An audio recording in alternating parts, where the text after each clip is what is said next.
உலகம் அதுவரை கண்டிராத பேரழிவு. அதுவரை உலகம் கண்டதில்லை. உலகின் மிகப்பெரிய திருட்டு.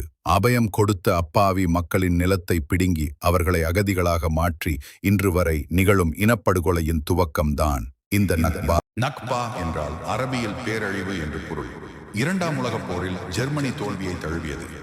இதனால் அதற்கு ஆதரவு அளித்த உதுமானி பேரரசு வீழ்ச்சியடைந்தது. வெற்றி பெற்ற பிரிட்டிஷ் உதுமானிய பேரரசின் நிலங்கள் கூறு போடப்பட்டது. எனினும் உதுமானிய பேரரசு புனித தலங்களாகிய மக்கா, மதீனா மற்றும் ஜெருசலம் ஆகிய இடங்களை பாதுகாத்து முஸ்லிம்கள் கரங்களில் ஒப்படைக்க தவறவில்லை. 1948 மே மாதம் 15ஆம் நாள் யூத தலைவர் பென் குரியன் என்பவர் பாலஸ்தீன நிலப்பரப்பை யூத நாடு இஸ்ரேல் என்று அறிவித்தார்.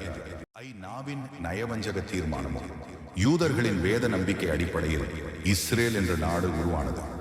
அன்று முதல் பாலஸ்தீன மக்களின் நிலை பரிதாபமாக மாறியது. பல லட்சக்கணக்கான மக்கள் சொந்த வீட்டை விட்டு, நிலத்தை விட்டு, நாட்டை விட்டு துரத்தப்பட்டனர்.